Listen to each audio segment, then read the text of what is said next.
Se considera al gnosticismo como un conjunto de corrientes sincréticas filosófico-religiosas que llegaron a mimetizarse con el cristianismo en los 3 primeros siglos de nuestra era, convirtiéndose finalmente en un pensamiento declarado herético por los propios representantes de la teología cristiana oficial.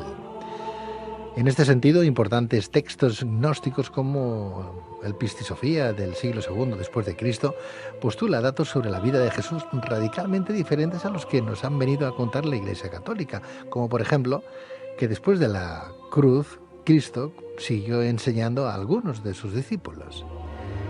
Precisamente nuestro siguiente invitado lleva varias décadas estudiando los textos sagrados y hoy nos viene a presentar algunas de sus conclusiones respecto a la llamada enseñanza oculta de Cristo. Pero, ¿en qué sentido Jesús pudo querer ocultar alguna de sus enseñanzas? ¿Existió una enseñanza oculta de Cristo antes y después de la cruz? ¿Qué fuentes lo corroborarían? ¿A qué discípulos pudo seguir enseñando Jesús tras la crucifixión? ¿En qué sentido la magia está presente en las enseñanzas post-cruz de Cristo? ¿Qué tipo de viaje iniciático debemos emprender los seres humanos según la enseñanza oculta de Cristo?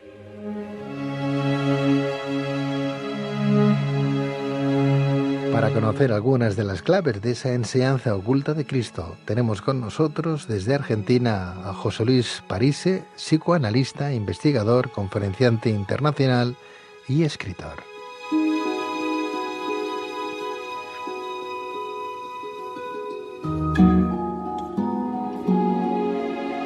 José Luis Parise, muy buenas noches. Hola, muy buenas noches y enormes gracias por esta oportunidad. Muchísimas gracias. ¿Se escucha bien? Se escucha estupendamente y mil Excelente. Gracias por estar con nosotros en un día más. Para nosotros una noche más, porque aquí tenemos una hora que seguramente es diferente a la tuya.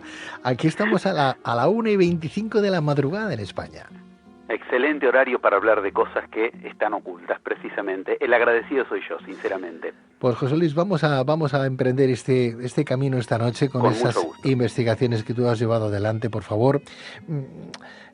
Tú además has trabajado esto, lo vienes haciendo hace casi 40 años, o sea que no estamos hablando de un investigador de hace 2 días, sino son muchos años los que estás ahí trabajando, ¿no? Además yo tuve la oportunidad de entrevistarte en el programa de televisión Tierra de Sueños, que por cierto se sigue emitiendo también por Nueva Imagen Televisión en Argentina, ahí en tu país, con lo cual... tengo entendido que tiene algo así como récord de entrada de público, es una maravilla la receptividad, lo agradezco sinceramente. Gracias, porque además gusta ese tema y gustas mucho, José Luis, o sea que tienes muchos seguidores tanto en Argentina como en España.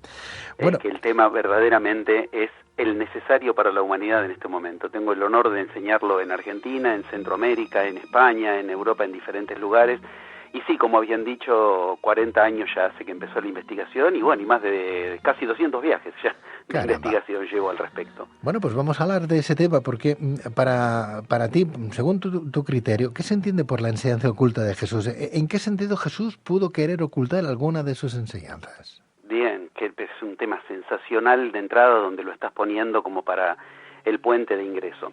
Entendamos algo, esto no es una cuestión de opiniones, no es una cuestión de puntos de vista, es una cuestión registrada, histórica y por libros, evangelios y relatos infinitamente mejores que los 4 canonizados en el famoso concilio de Nicea, allá en el 325 después de Cristo. Es decir, los 4 evangelios canónicos fueron elegidos de una manera completamente arbitraria, todos lo sabemos, son los peores de los que dentro de los peorcitos que se podía elegir, excepto el de Juan, honrosa excepción. Y estamos hablando de, en principio, como bien has dicho en la presentación, evangelios que en principio se incluyen en lo gnóstico, Najamandí, pero no solamente dentro de esos, que son 52 evangelios, no es una cuestión menor, que se han mantenido intactos y de los cuales la Iglesia directamente dejó afuera, de los más de 30 y pico que podía elegir de esos, dejó afuera todo lo que podía, sino que estamos hablando además de documentos históricos que no son canónicos, que no son de la Iglesia, y además ya a esta altura también se cuenta con restos arqueológicos, todo avalando exactamente lo mismo, cuyo aval más importante tal vez ninguno de esos es, sino que el aval más importante es que si Cristo no hubiera seguido enseñando después de la cruz, Cristo era un incoherente, dicho con todo respeto, porque Cristo no hubiera sido coherente con sus propias palabras. Uno de esos mismos evangelios, insisto, escrito en el 50 después de Cristo, Marcos, que es el que se empezó a escribir de los canónicos antes de los 4, el primero, sí, es del 60 después de Cristo, o sea, este es mucho anterior cuando se terminó de escribir, o sea, se le empezó a escribir mucho antes. Estoy hablando del Evangelio de Tomás, por ejemplo, que además aclara bien que es el único que tiene las palabras de Cristo, porque por lo que tú recién decías de, bueno, ¿por qué Cristo debía querer ocultar su enseñanza? Cristo tenía dos niveles de enseñanza explícitamente dichos por él, un nivel exotérico y un nivel esotérico. El nivel exotérico es el que les decía a todos, a las multitudes. Y el mismo Evangelio canónico de Lucas dice claramente, o sea, la Iglesia lo aceptó, dice claramente, Cristo en sus palabras dice, yo a vosotros, a los discípulos, os enseño para que entendáis, a los demás para que no entiendan. O sea, habían dos niveles de enseñanza absolutamente declarados. Ahora, en los 4 canónicos, Mateo, Marcos, Lucas y Juan, lo único que figura es lo que Cristo les decía a los demás, a las multitudes. No tenemos registro de qué le enseñaba Cristo a sus discípulos, que es a los que él mismo decía que les enseñaba para que entiendan. O sea, es terrible, es terrible. Si alguien quiere enterarse qué enseña Cristo y para eso sigue el cristianismo y con buena fe se compra la Biblia canónica de Mateo, Marcos, Lucas y Juan, la misma Biblia le aclara que ahí no va a encontrar las palabras que Cristo decía y menos aún las que sean para que lo entiendan. De hecho, el Evangelio de Juan, el primero de los más importantes, del que menos se cuestiona su legitimidad y que es mucho el primero porque fue el primero cronológicamente, abre diciendo claramente, quien busca no deje de buscar hasta que encuentre. Cuando encuentre se turbará y cuando haya sido turbado se maravillará. Entonces hallará el reino. Si Cristo no hubiera seguido buscando enseñar, él mismo hubiera sido incoherente. Y yo quiero que se entienda el cuadro de situación, porque fue lo que a mí me partió la cabeza 40 años atrás. Hace 20 años tuve el honor de dar este tema en Argentina por primera vez, hace un año lo di en Barcelona, hace 6 meses en México, y se lo llevé al Papa, se lo llevé a Francisco. Conseguí estar con él en una audiencia semiprivada, se lo dejé, lo tengo todo filmado. Tengo filmado que el Papa dijo que lo iba a ver y que yo le pedí explícitamente, con todo el respeto que se puede tener al respecto, por lo menos por lo que es el representante de la fe de muchas personas, de miles de personas, de miles de millones de personas, y le dije, bueno, si el Vaticano lo puede refutar, si el Papa lo puede refutar, con todo gusto y con todo respeto escucho la refutación. Si no, no lo pueden refutar, y con gusto quisiera que la humanidad se entere, sin necesidad de que figure mi nombre en lo que el Papa entiende que puede usar. Bueno, la cuestión es que se lo dejé, el Papa se comprometió a que lo iba a ver y no hubo refutación. O sea, que la Iglesia lo quiere ocultar es una cosa, que lo pueda refutar es otra. Cuando pudo refutar, por ejemplo, el famoso tema del Código Da Vinci, lo salió a refutar en todos lados que pudo. A esta investigación que el Papa personalmente se me comprometió a que la iba a ver, no la pudo refutar. Está en el Vaticano, yo tengo todo filmado y está todo registrado. Ahora bien, esta investigación le da coherencia a un Cristo que al final de su obra, por decirlo así, oficial, conocida, el momento posterior a la cruz, estaba en un momento de pleno fracaso. Esto hay que entenderlo porque está en la Biblia canónica. La ilusión que nos da Hollywood de un Cristo resucitado, blanco, resplandeciente y todos maravillados alrededor, solo está en Hollywood. Lo que los evangelios, y empiezo por los canónicos, y esto fue lo que a mí me destapó las ideas 40 años atrás, lo que los evangelios muestran es un cuadro de situación totalmente diferente. Yo empiezo por Marcos, Mateo, Lucas y Juan, si tú quieres, sí, que son de los que, digamos, sí. Ni siquiera la Iglesia puede poner alguna peca, algún pero. Marcos, en su último capítulo, entendamos, capítulo 16, Marcos son 16 capítulos, termina diciendo claramente que después de la cruz, Cristo se le aparece a los discípulos y les reprocha la incredulidad, la dureza de corazón, porque no han creído aún cuando lo han visto, etcétera. Lucas, capítulo 24, o sea, al final de Lucas, dice exactamente lo mismo. No hay en todo coincidencia entre Marcos y Lucas, pero en esto casualmente sí, que Cristo cuando se apareció después de la cruz, lo que les dijo no fue, oh amados discípulos, les dijo, oh insensatos, tardos de corazón para creer lo que los profetas os han dicho, no era necesario que Cristo padeciera estas cosas, o sea, los reprende severamente. Ni hablemos de lo que después dice en directamente los los apócrifos, estos que son mucho más certeros, donde Tomás, por ejemplo, terminaba de escuchar la palabra del maestro, iba a su tienda de campaña y tomaba nota. O sea, es primera mano.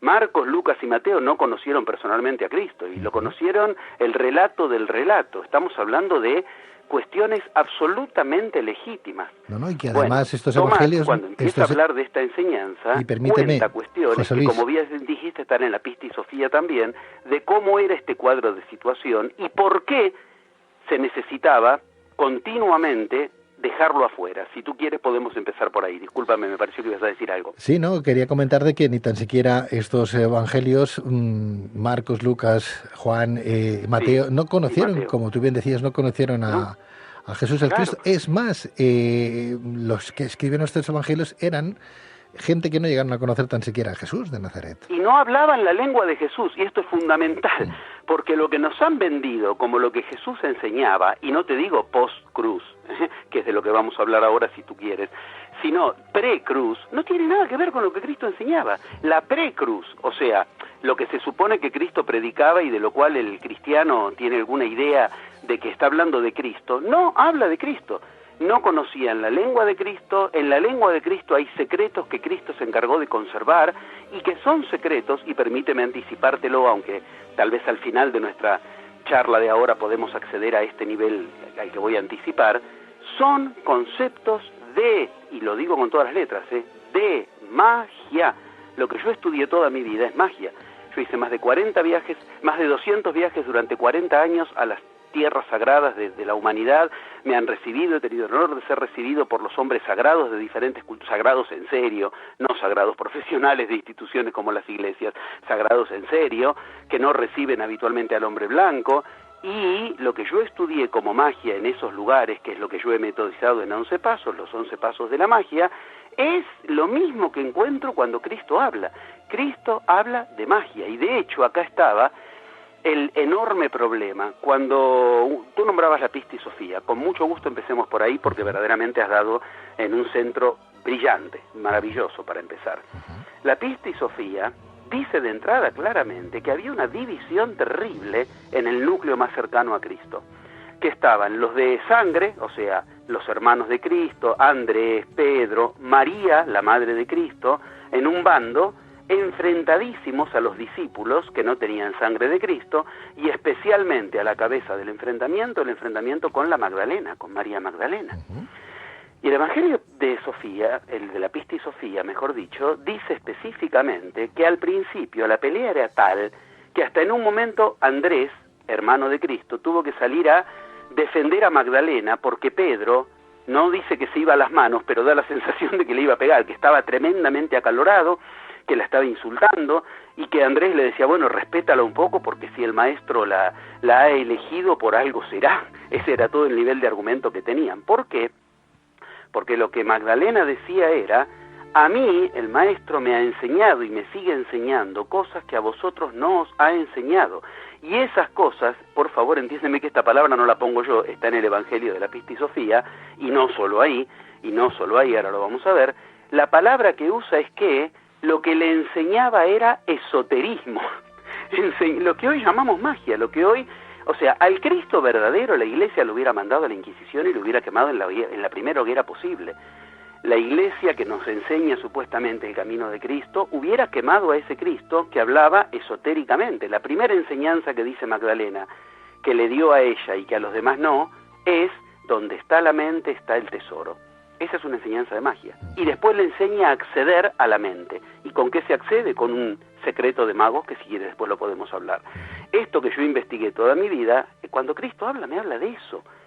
Inmediatamente lo que vemos es todo un cuadro igual. Un cuadro donde se pelean entre ellos y donde finalmente algunos de los de sangre aceptan bastante resignadamente, como bueno, está bien, vamos a tener que creerle porque si el maestro la eligió, pero ni siquiera no pueden dar crédito. Inclusive Andrés, que es el que salió a defenderla, después dijo, bueno, pero yo no puedo aceptar que estas enseñanzas, y usa esa palabra, estas ideas tan extrañas, estas enseñanzas esotéricas sean las que haya enseñado el maestro. O sea, había un nivel de enseñanza muy secreto que no le daba a las multitudes. Pero había además de ese nivel diferentes capas que ni a sus discípulos se las daba a todos por igual, sino a algunos de ellos. Inmediatamente ahí hay que entender a quiénes se los dio después de la cruz. Ahí empieza el tema.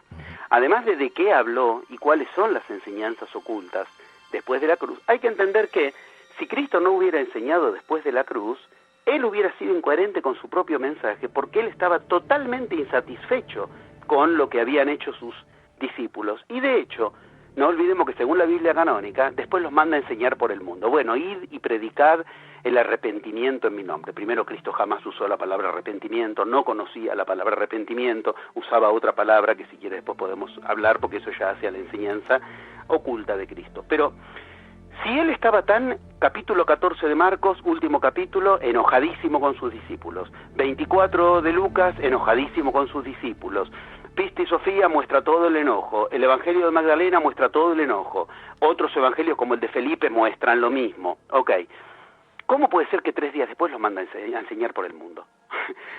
Era un incoherente.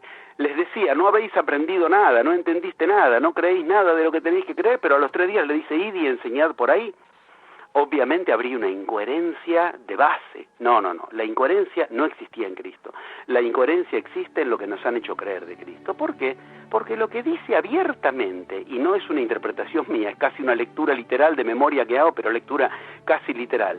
El inicio de cada uno de estos evangelios, empezando por la Pistis de la que hablaste recién, lo que dice literalmente es, 11 años más después de la cruz, el Maestro estuvo con nosotros y nos enseñó. Está clarísimo. Y es coherente y es lógico y no hay que horrorizarse. Habría que horrorizarse de que cuando supuestamente con el episodio de la cruz y ficción, yo lo digo así, de la cruz y ficción, ya lo he enseñado cuando enseñé la historia oculta de Cristo, todo lo que pasó con la cruz, pero si después de la cruz se supone que Cristo había sido más convincente, ahora justo se iba a ir y ahora no iba a enseñar, que se fue, es cierto, se fue a la India, pero siguió enseñando. ¿A quiénes? A Magdalena, siguió enseñándole a Juan, siguió enseñándole hasta un nivel a Felipe, a Andrés, y aparece el personaje clave de todo ese tiempo. Aquel que dice claramente en la carta a los Corintios, la segunda carta a los Corintios, dice claramente, he conocido al Maestro, y dice, por favor, escúchese bien esto, no sé si personalmente, no sé si en carne, no sé si en sueños, no sé si en espíritu. Estamos hablando de Pablo. Estamos hablando de Saulo de Tarso, de Pablo. Él dice que no tenía claro si a Cristo lo veía en carne, en sueño o en espíritu. La Iglesia dice que lo veía en espíritu. La Iglesia dice, si tú lees, y esta carta que te digo está en la Biblia canónica, está como segunda carta a los Corintios, dice claramente que él mismo no lo tenía claro. ¿Qué fue lo que pasó? Históricamente es maravilloso lo que pasó y nos muestra un Cristo extremadamente mago, estratega, pensando como un mago. Todos sabemos que las señales que daba la salud de Pablo eran las de un epiléptico, que ve luminarias por momentos, ve luces alrededor, escucha sonidos, explosiones. Cristo había sido eseño y había sido también celote y había estado en Egipto y había estado en la India. Esto está reconocido por la Biblia, que había estado en Egipto. Una de las cosas que aprendían los eseños en su brazo armado de los celotes, de los cuales Pedro era uno de los líderes, era a manejar algo que los hebreos no conocían, 2 puntos, la pólvora. Entonces, producir explosiones no era tan raro. Cuando Cristo ve que Pablo lo persigue y que tiene un interés enorme en Cristo, pero para perseguirlo, le arma una escena de una explosión suave, blanda, que se llama, de pólvora, alrededor, y claro, Pablo vio alrededor humo, fuego, explosión, se aturdió, dice la misma Biblia canónica que quedó ciego durante 3 días, y ahí Cristo le manda su frase perfecta, ¿por qué me persigues? Dura cosa de soportar el aguijón, ¿no es cierto, Pablo? Porque sentía aguijones internos. A Pablo se lo hace su máximo discípulo él, porque ve que tiene un interés enorme, solo que orientado del lado de la rivalidad. A Pablo dice claramente las cartas de Pablo que Jesús le enseñaba. O sea, Pablo lo dice, y el mismo Pablo nunca llegó a tener claro si le enseñaba, insisto, en un plano astral, en un plano físico, en sueños, en qué, pero la Iglesia nos vende el versito de que si le enseñó a Pablo después de la cruz fue porque se comunicaba espiritualmente. No coincide con lo que dicen los evangelios. Ahora bien, Una vez que presentamos el cuadro de situación, recién estamos abriendo la puerta del tema. Ahora viene lo importante, ¿qué les enseñaba? Te escucho, te estoy escuchando. Está claro ahí, que... precisamente, eso es el tema. ¿Qué les enseñaba? Te estoy y escuchando... ahí es donde... Sí, perdón, discúlpame. No, te estoy escuchando. Está claro que con estas investigaciones no te has acercado más a la Iglesia, sino te has retirado bastante más. No, pero me animé a llevárselo con mi mejor intención al Papa, me pagué el paisaje de mi bolsillo yo, me gasté unos cuantos miles de euros en irme a Roma a llevárselo al Papa, conseguí en menos de 2 semanas una audiencia semiprivada, para lo que tuve que aplicar mucha magia porque no es fácil conseguirla, y se lo dejé y... puedo decirlo con mi mejor intención y también, si tú quieres, ningún problema, como un desafío. Bueno, si pueden refutármelo, refútenmelo. No lo han refutado y esto ya hace 2 años. Sencillamente, lo que hacen es mirar para otro lado ante Cristo, como lo hicieron durante toda la historia. Si hoy volviera Cristo, y esta es la vuelta de Cristo, ¿qué? Que vuelva a su enseñanza. Este es el retorno de Cristo. Y esto coincide con la nueva era, con el 2012, con todo lo que en magia he investigado y enseño precisamente. Cuando de lo que se trata es de la nueva era, necesitamos refundar un personaje central de la vieja era, que fue el que la inició como Cristo. Porque si a nosotros nos van a decir que para seguir a Cristo tenemos que seguir a una persona que se muere y resucita, es hijo de una virgen, hace milagros, bueno, yo no puedo seguir a Superman, no me sirve. Como humano no puedo seguir ese modelo sobrehumano. Ahora, si Cristo era una persona como tú y como yo, pero que encontró un camino de 11 pasos con el que tomar conciencia de su divinidad, desarrollarla, hacerla crecer, y efectivamente entonces rasgó el velo entre lo humano y lo divino, a ese Cristo yo lo puedo seguir. Como puedo seguir a Buda, como puedo seguir a Mahoma, como puedo seguir a Milarepa, como puedo seguir a los que encontraron su propia divinidad con un camino. Ese camino es el mismo en todas las culturas del mundo. Lo que está claro, José Luis, es que una cosa es la interpretación y otra cosa es la realidad. Una cosa es la propia historia, la historia que nos han querido... Entrada, yo no estoy dando un punto de vista, no estamos hablando del Evangelio según José Luis. Yo estoy contando en esto algo que no es más que animarse a pasar el velo que la Iglesia no quiere que pases, porque te excomulgan, punto. Bueno, si hay que elegir entre la Iglesia y Cristo, la humanidad tal vez tendrá que elegir. Pero hay algo que está claro, Cristo no quería las iglesias, ni siquiera el Cristo que está en la Biblia canónica. O sea, creer que por la vía de la Iglesia se está siguiendo a Cristo, contradice a Cristo. Ahora, yo mucho más que de la Iglesia quisiera hablar de Cristo, porque estos valiosísimos minutos que tú tienes la amabilidad de brindarnos, tal vez pueden servir para que muchos miles de personas contribuyan en su vida a generar la nueva era, que al final de cuentas es la era de luz de la que nos habló Cristo. La Iglesia, José Luis, nos habla de que hay que tener fe en asuntos, sobre todo cuando ahí empieza el tema. Cuando no entendemos, ¿no? Porque claro, cuando la razón no puede dar explicaciones, hay que recurrir a la fe. La Biblia habla de la fe. Permíteme, José Luis. La pregunta es fundamental. Aún en la canónica, ¿sabes cuál es la respuesta? Cero, ninguna, punto, no habla. No es un tema, no es un término que conozca Cristo.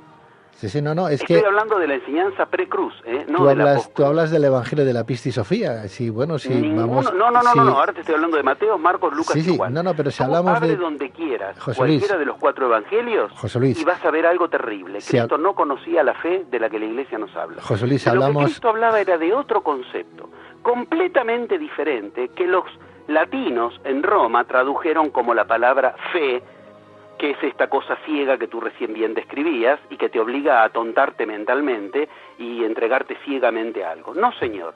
Cristo hablaba de 2 palabras, una en arameo y otra en griego, que se tradujo al latín como fe. En arameo es la palabra importante. Cristo hablaba de imanota. Esa es la palabra que nos traducen como fe. Y emuná también. Emuná, que es la palabra base de la que surge la verdad. Emuná es una de las traducciones de verdad y es una de las acepciones de imán. Tiene la misma trilítera de etimología. ¿Y qué significa? Tener absoluta firmeza por algo. Fíjate que es todo lo contrario de tener una creencia, que es algo que depende de una cierta ceguera y que no le pidas firmeza. Cuando Cristo le dice el milagro de la que sangraba porque tenía mucho periodo menstrual y sangraba y le toca la túnica y nos traducen como tu fe te ha salvado. Cristo no dijo eso. Cristo dijo tu imán, tu imanota, tu emuná te ha dado firmeza, te ha dado vida, tu firmeza te ha dado vida. ¿Qué nos pide? Firmeza. Mira, cuando yo estuve en Grecia, me llamó mucho la atención, porque la palabra griega que se tradujo para esto es pistis. Pistis, Sofía, como bien decías. Y pistis aún hoy se usa en Grecia para ubicar una casa de banco, de cambio.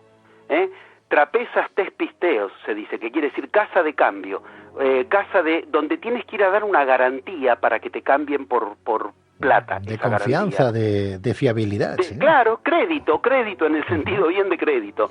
Nada tiene que ver la fe que pedía Cristo con la idiotización, como bien decía Nietzsche, que es un opio de los pueblos, de que tú tienes que aceptar cosas que no ves y que cuando te mueras las vas a comprobar. No, señor, Cristo no nos quería idiotizar, Cristo nos pedía pistis, y pistis es una de las bases de lo que después va a hablar cuando la cruz ya haya pasado en su vida.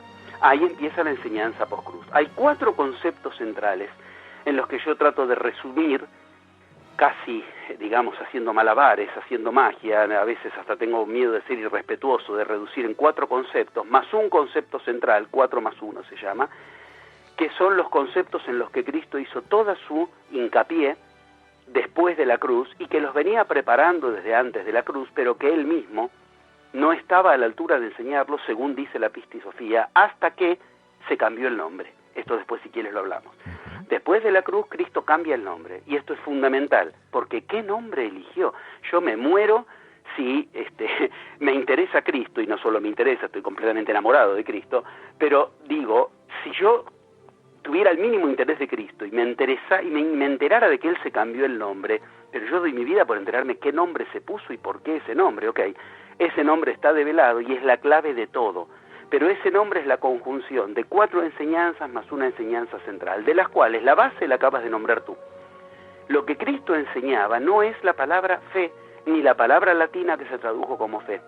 Él pedía una certeza que se tiene que avalar con una posición impecable en la vida. ¿Qué posición? Si digo que voy a hacer algo, lo hago. Mi palabra me tiene que salvar.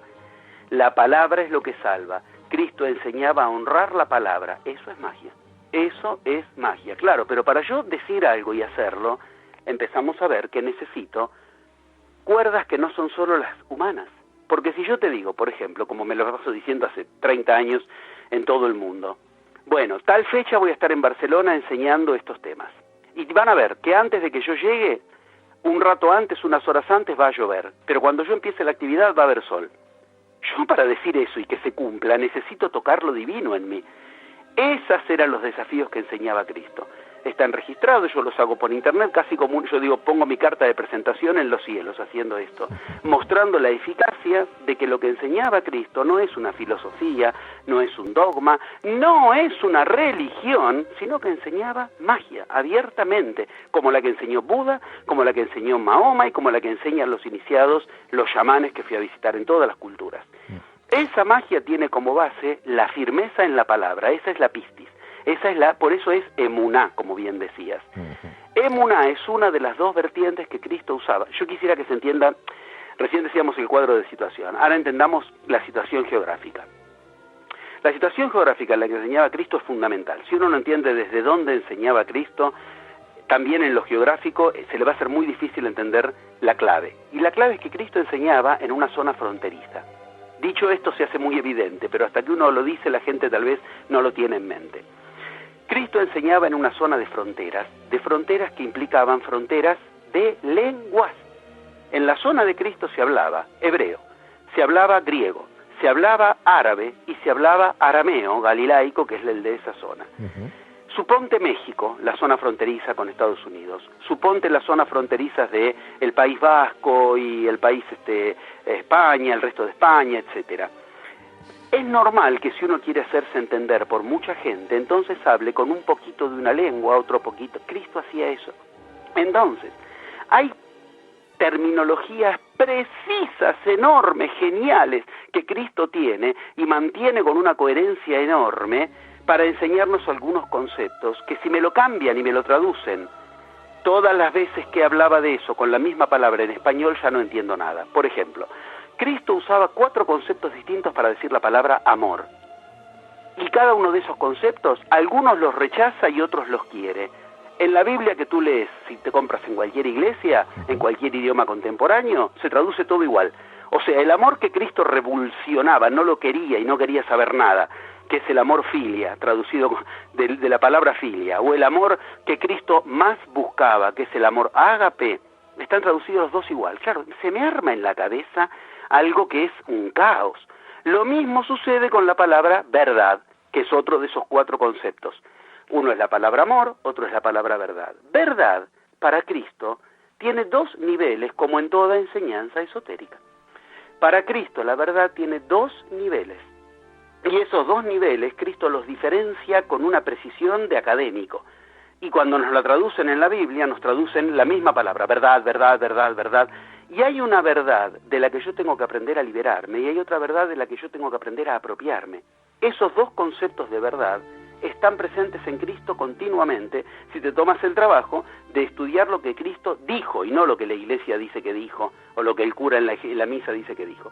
La famosa frase, por ejemplo, vamos a un lugar muy concreto, la famosa frase, y me voy a los canónicos, ni siquiera me voy al Evangelio de Felipe, a la Piste Sofía, al Evangelio de Tomás, o cualquiera de las maravillas de las Ogboadas o de las Eneadas, que están también entre los Nagamandí, entre los escritos de Nagamandí, donde Cristo directamente dice, por favor no le enseñen a todo el mundo esto, lo dice abiertamente, esto no es para todos, bueno, esto tiene que llegar de uno en uno. Bueno, digo, en los canónicos, la famosísima frase, conoceréis la verdad y la verdad os hará libres.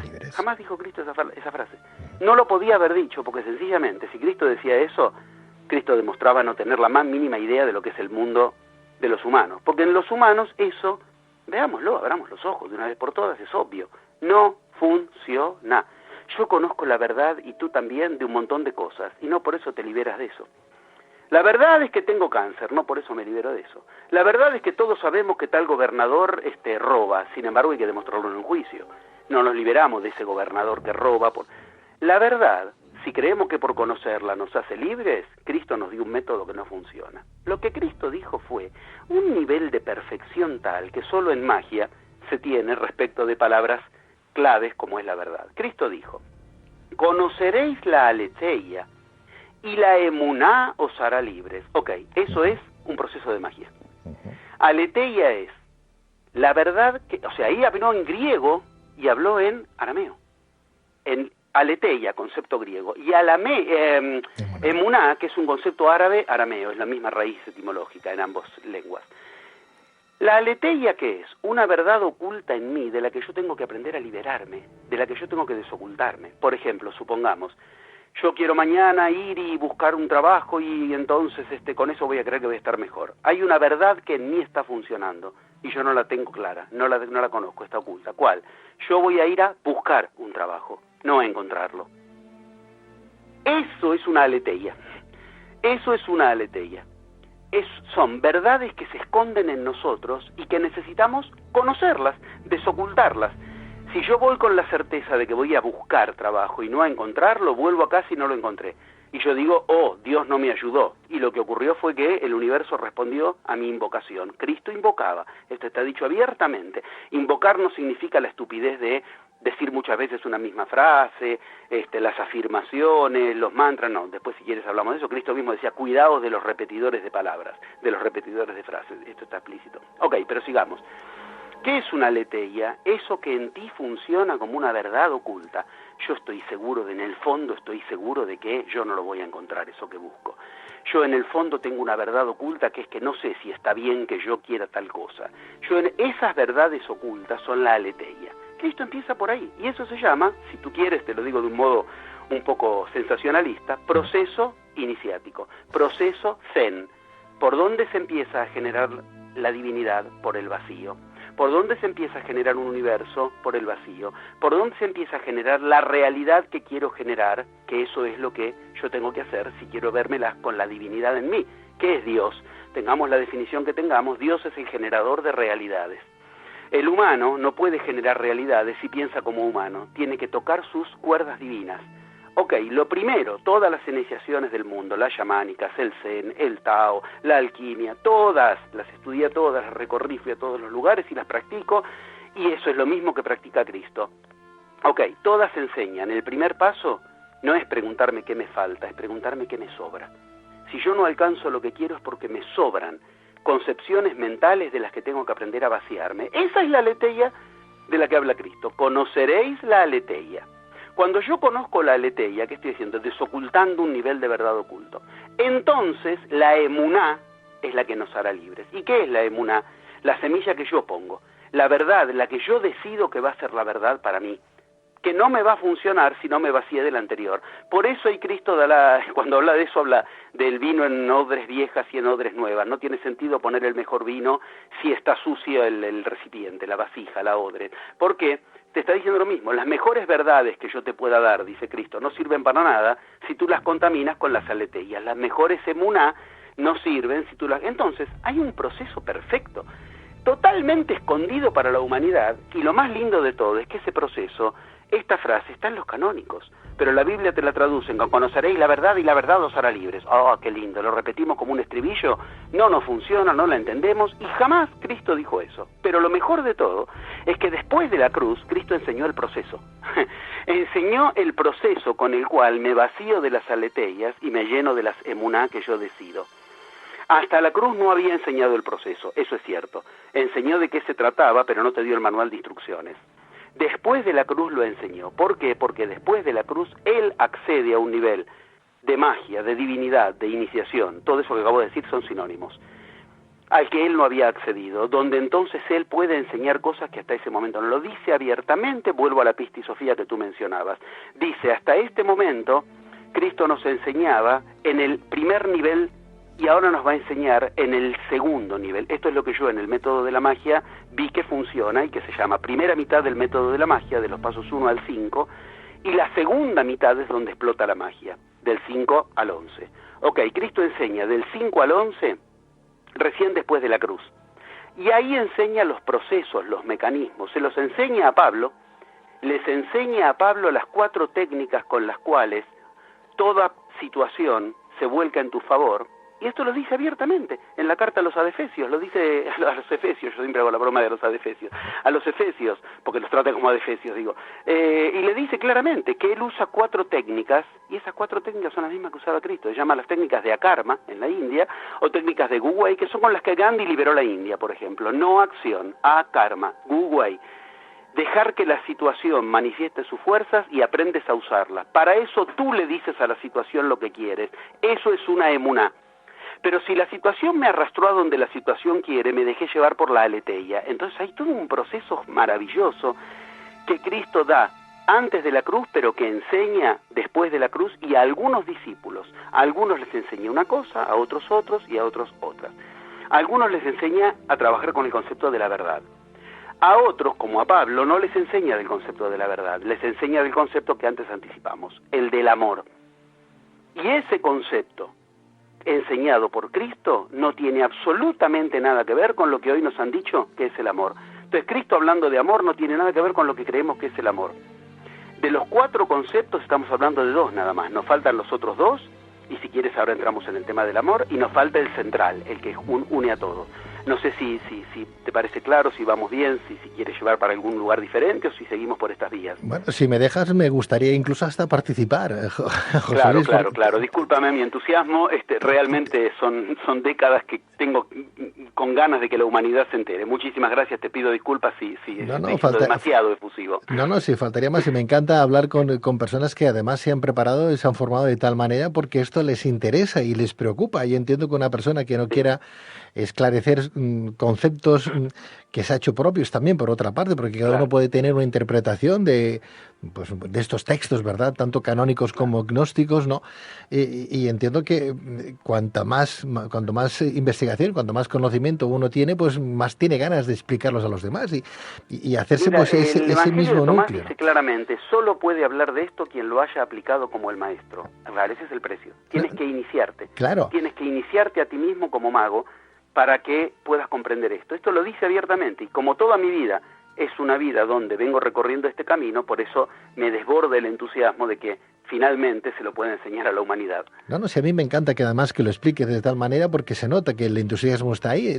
Lo que uno piensa es que a lo mejor, claro, sabemos que hay cuatro evangelios canónicos, los que nos han enseñado siempre y que la Iglesia conocía otros y que los ha dejado ahí, no ha querido mostrar. Otros sí que los ha mostrado, Magdalena, Tomás y demás, están saliendo más a la luz a día de hoy, pero claro, la Iglesia se va a quedar siempre con esos 4 evangelios canónicos. Tendría que cambiar mucho la cosa. Porque en esos otros evangelios la relación con lo divino es personal, no preciso el religioso profesional el domingo en la iglesia. Tú te centras, por ejemplo... La relación es personal. Tengo el teléfono rojo de Dios. Te centras, por ejemplo, en las cartas de Pablo, el Evangelio de María Magdalena, la Pistis Sofías, como tú bien entiendes, que está ahí, que son textos pues que están ahí, que escritos posiblemente en el siglo II, como los últimos evangelios que conocemos a día de hoy, ¿no? Que escritos por gente que ni tan siquiera llegó a conocer a Jesús el Cristo, ¿no? No lo conocían, fueron relatos de relatos. Correcto, y pero estos, claro, que son auténticos, pero estos es que, los dejó afuera. Pero eso también podría ser hasta una transformación de la verdad, José Luis. Lo único que quiero decirte es que cuidado, porque yo entiendo que tú tienes tu verdad y seguro que además la tienes más que contrastada, pero cuidado porque estamos basando argumentos en textos que ni tan siquiera podemos afirmar a día de hoy que fueran ciertos en aquel momento, sino que podrían haber sido copias. No solo en textos, también hay vestigios. Sí, pero que podrían haber sido copias de otros textos, de otros textos incluso más antiguos. Algunos de estos seguro que no, porque estuvieron 500 años guardados en tinajas, ¿sí? O sea, no tuvieron tiempo de copiarlos no me refiero, José Luis, a estos, me refiero a que los escritos podrían haber estado pues transformados de alguna manera. Las personas que escribieron estos evangelios, los gnósticos, los agnósticos, por ejemplo, son personas que a lo mejor transformaron la realidad también en aquel momento, copiaron. ¿Por qué de entrada traté de decirte lo más importante no está en lo histórico ni en lo arqueológico, sino que está en la coherencia? Si tú sigues las enseñanzas de Cristo, que precisamente cuentan lo que Cristo decía y no lo que dicen que decía los que nunca lo conocieron, Cristo aparece absolutamente coherente. De lo contrario, Cristo en un párrafo da la otra mejilla, en otro párrafo toma el látigo y va al templo y pega con el látigo, en un lado dice que den al César lo que es del César, en otro lado dice vendan la capa porque precisamos dinero, José Luis, Cristo completamente incoherente. Pero mira, permíteme, hablabas de Pistis Sofía, has dejado claro lo de fe, está claro que cuando no se llega a unos argumentos lógicos hay que recurrir a la fe, ¿no? Eso es lo bueno, Cristo no pedía eso, igual que ninguna iniciación. Sí, estoy contigo, estoy contigo, que no pedía fe, pedía pues que hablaba de amor y hablaba de verdad. No hay enfrentamiento entre hemisferio derecho y el izquierdo cuando de lo que se trata es de la Pistis. Claro, bueno, vamos a poner un poco en solfa un poquito el tema porque claro, en este texto de la Pistis Sofía, que es un texto gnóstico del siglo II después de Cristo, se dice que Jesús después de la cruz siguió enseñando durante 11 años más a sus discípulos. Exacto. Claro, ¿hasta qué punto podemos dar una verdad absoluta a ese texto? A eso me refiero, ¿no? Ahí es donde digo, es coherente con todos los demás textos. No hay textos de esto que se contradigan entre sí. O sea, uno puede decir, Marcos, Mateos y Lucas se contradicen, y yo he dado en mis plenarios del tema listas que no terminaban nunca de contradicciones aberrantes. En cambio, los que hablan de la enseñanza esotérica de Cristo, todos hablan de lo mismo. Pablo dice que le siguió enseñando, la Pistis Sofía dice que le sigue enseñando, los evangelios de Magdalena dice que seguía enseñando, Felipe dice que seguía enseñando, y ahora que se están descubriendo nuevos evangelios que todavía no tienen prensa, pero que bueno, ya los voy a agregar cuando continuemos con el tema en los plenarios, pero que se desconocían hasta hace 10 años. Dicen lo mismo, por ejemplo, ahora se conocen los evangelios, escucha este nombre por favor, oraculares de María, así se llaman. María, la madre de Cristo, usaba evangelios oraculares que le dejó el mismísimo, que le dejó Cristo. Los evangelios oraculares de María son evangelios absolutamente auténticos, tan legítimos como desconocidos hasta hace menos de 10 años, que no pudieron haber sido tocados y que vienen a decir exactamente lo mismo que decían los otros evangelios con un agregado. Cristo le deja a María, que María no estaba muy convencida de lo que Cristo hacía, aún después de la cruz, le deja un texto de magia. un texto que es un oráculo, como el I Ching, como el Tarot, un texto que es un texto oracular, y le dice que se guíe por ese libro, que si ella seguía por ese libro, sin dudas, entonces se iba a encontrar con él. Cristo le dejó un texto oracular, y más allá de toda interpretación, de que puede ser 2 palabras más o 2 letras menos, nos guía lo que de entrada, por eso traté de ubicarte como coherencia de Cristo en lo que tenemos en el factor sinérgico de todo esto, ese factor central que es, cuando Cristo después de la cruz se tiene que nombrar, se pone un nombre, y ese nombre no nos deja lugar a dudas, es el nombre de la magia. Él no se nombra con el nombre de algún santurrón hindú, no se nombra con el nombre de alguna divinidad hebrea, ni con el nombre de un ángel, ni con el nombre de Isaac, ni de Jacob, ni de Moisés. Cuando él después de la cruz se nombra a sí mismo y cambia su nombre, decide ponerse un nombre que sería lo mismo que decir hoy, el mago, la magia está en él. Él decide nombrarse después de la cruz y no es una cuestión de interpretación, por eso digo, voy a los puntos que están más allá de lo que podemos al respecto especular. Perdona, José Luis, esta interpretación sí, claro, de que él mismo se autodefine como el mago, ¿no? Como cambiando de nombre de Cristo al mago. Ahora te digo el nombre, sí. No estarás hablando de esa vasija que se encontró en el 2008 en Alejandría, razón, que se podía leer en griego. Ahí se lo nombra Cristo el mago. Claro. Pero yo no estoy hablando de eso, estoy hablando de lo que en los evangelios, directamente escritos, dictados por Jesús según lo que los mismos evangelios dicen, esto que te acabo de nombrar, algunos de ellos son esos, la Ugóada, la Eneada, el Evangelio de Tomás, la Pistisofía, las cartas sobre el Evangelio oracular de María, que la gente todavía ni sabe que existe casi, evangelios como Felipe, hermano de Jesús, Evangelio de Judas, Evangelio de Tomás. Ok, en la Pistis dice claramente con qué nombre Cristo él se nombró a sí mismo. Tú sabes, en iniciación existía algo que se llama la Malguaya. La Malguaya para los hebreos existía, para los árabes existía, para los arameos, la cultura semítica existía. ¿Qué es la Malguaya? El nombre iniciático. Igual que hoy, yo voy con los yamanes y yo tengo un nombre iniciático que me han puesto ellos a mí. Sí. Yo tengo filmado el registro de cuando los queros, pero los queros legítimos, no estos, con todo respeto y cariño, que hoy ya son muy para el turismo, sino los de 20 años atrás, el nombre que me puso Don Mariano, uno de los sacerdotes queros más puros que hubieron en el mundo contemporáneo. Eso se llama un malguaya en la cultura de Cristo. En cada cultura tiene un nombre. Ok, Cristo se puso un malguaya, un nombre iniciático. No es como lo nombraban, como en esa vasija de Cristo el Mago, que bien dice que se encontró en Alejandría, para el 40 después de Cristo, o sea, para la época que Cristo andaba por ahí, o sea, es genial. No, yo estoy diciendo que Cristo se nombraba a él mismo con un nombre, que es el malguaya, que es el nombre iniciático que se pone a alguno. Siempre cuando inicia, en un momento determinado tiene que cambiarse el nombre. No me refiero en esto al nombre Isa, que es como lo conocían en India, porque ese es un nombre que le pusieron en la India a él, porque Isa es un diminutivo de Ishvara, que quiere decir amo de sí mismo, el que se presiona a sí mismo, el que manda sobre sí mismo. Así es como lo habían conocido en la India los que lo llamaban así. Yo cuando estuve en la India a mí también me cambiaron el nombre. En la India es común que te cambien el nombre, te llamen de otro modo. A mí me llamaban el Mahayana cuando yo estuve. Pero no, lo que digo es, a Cristo lo llama la gente de diferentes modos, pero él decide, después de la cruz, su nombre.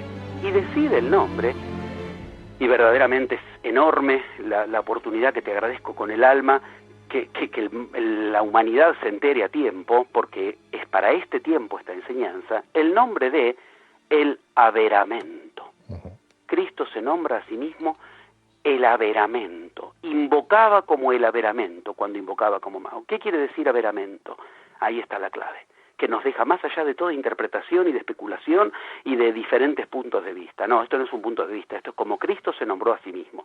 Si tú te decidieras nombrar a ti mismo, supongamos, no sé, Osama Bin Laden, uno no tendría dudas, eres extremista, musulmán, estás con él, ok. Si Cristo decidió nombrarse a sí mismo de todos los nombres posibles, averamento, no me deja lugar a dudas de que Cristo se nombraba como mago. Averamento es la raíz etimológica de averá, y averá es la raíz etimológica de abracadabra. Es la misma raíz. Cristo se nombra, es como decir, ahí viene el señor abracadabra, el averamento, pero hay más.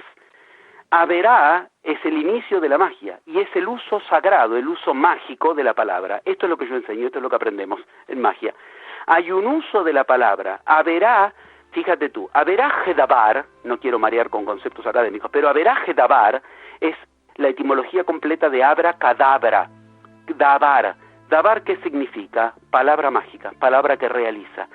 Cristo toma el concepto de averamento para nombrarse. Ahí está la raíz de la magia y termina en mento.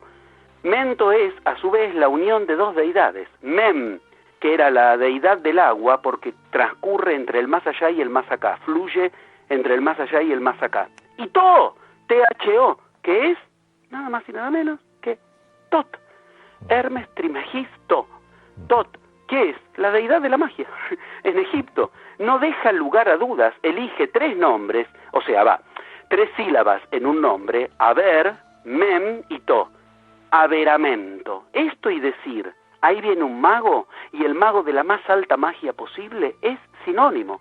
Entonces, Cristo enseñaba magia, decía claramente que era esoterismo. Los evangelios dicen que no pudo aceptar que enseñara esoterismo, decían los demás, los que no conocían esta parte de la enseñanza. Enseñaba cosas de mago, enseñaba los 4 conceptos más 1 claves de la magia, recorrió los 11 pasos de la magia en él, esto yo lo he demostrado en la historia oculta de Cristo, y nombró decidirse llamarse como mago. Abramos los ojos y recibamos la buena nueva, recibamos el evangelio, 2 puntos. El camino de la magia, ese al que la Iglesia no por nada defenestró tanto, ese camino es el mismo camino que siguió Cristo. Y si tú lo sigues, entonces se entiende que al reino se ingresa por vía de la palabra, como dice Cristo. Porque esa palabra tiene que ser la palabra que en magia aprendes a usar. Saber que el humano tiene a su disposición el mismo camino con el que Cristo descubrió su propia divinidad, tomó conciencia y armó su divinidad, nos permite tomar a Cristo como modelo, como objeto de, con todo respeto, objeto, pero como objeto de referencia y no de reverencia simplemente. Bueno, vamos a hacer una cosa, José Luis, entonces, sí. Yo no sé cuándo vienes tú a Barcelona y vienes a España, sí, para poderte... en pocos meses, sí. Bueno, avísanos con tiempo, por favor, para estar presentes en esa conferencia cuando la des, porque como tú bien decías, vamos a remitirnos a esa palabra de emuná, ¿no? Que hay que tener algo más que fe, ¿no? Vamos a leer un poquito y a saber discernir entre un postulado y los otros. Te anticipo los otros 2 conceptos que hoy no pudimos ver, y tal vez si tú desearías, antes de que yo llegue a Barcelona, ahora en pocos meses tengo que estar ahí, antes tengo que ir a México, a Colombia, a varios lugares, pero sé que en la agenda del año ahora voy a dar un plenario internacional por internet, pero después voy personalmente. Digo, si tú quieres, en algún momento podemos hablar de los otros 2 conceptos de los que Cristo enseñó y especialmente después de la cruz. Estaré encantado. Hoy dijimos un poco del amor y de la fe.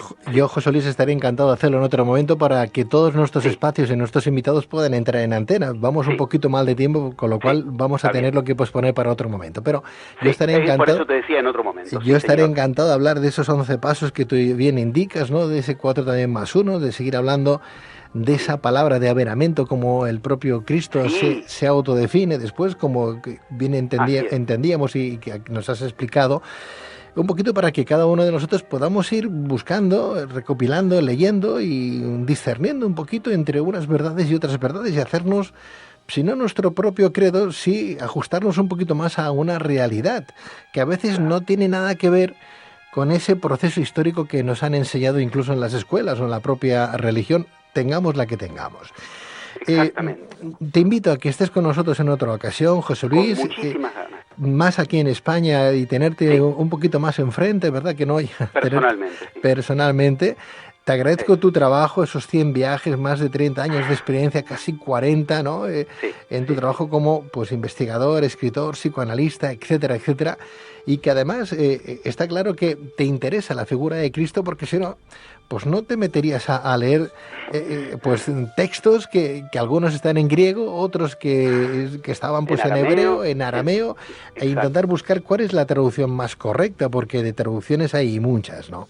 Claro que sí. En la mía misma lengua que hablaba él. Te agradezco enormemente esta posibilidad, fueron muchos años de mi vida y verdaderamente estoy deseoso de contárselo a la humanidad. Gracias, la humanidad tiene la oportunidad a través tuyo de enterarse de esto. El camino de Cristo funciona hoy día como funcionó siempre, es atemporal. José Luis Parise, te esperamos aquí en España, en Luces en la Oscuridad, en otra oportunidad, y cuando vengas aquí estaré encantado de atenderte personalmente. Muchísimas gracias, José Luis. A ti y a la audiencia a través tuyo. Un gran abrazo y nos estamos encontrando. Gracias otra vez. Buenas noches, José Luis. Adiós. Muy buenas noches.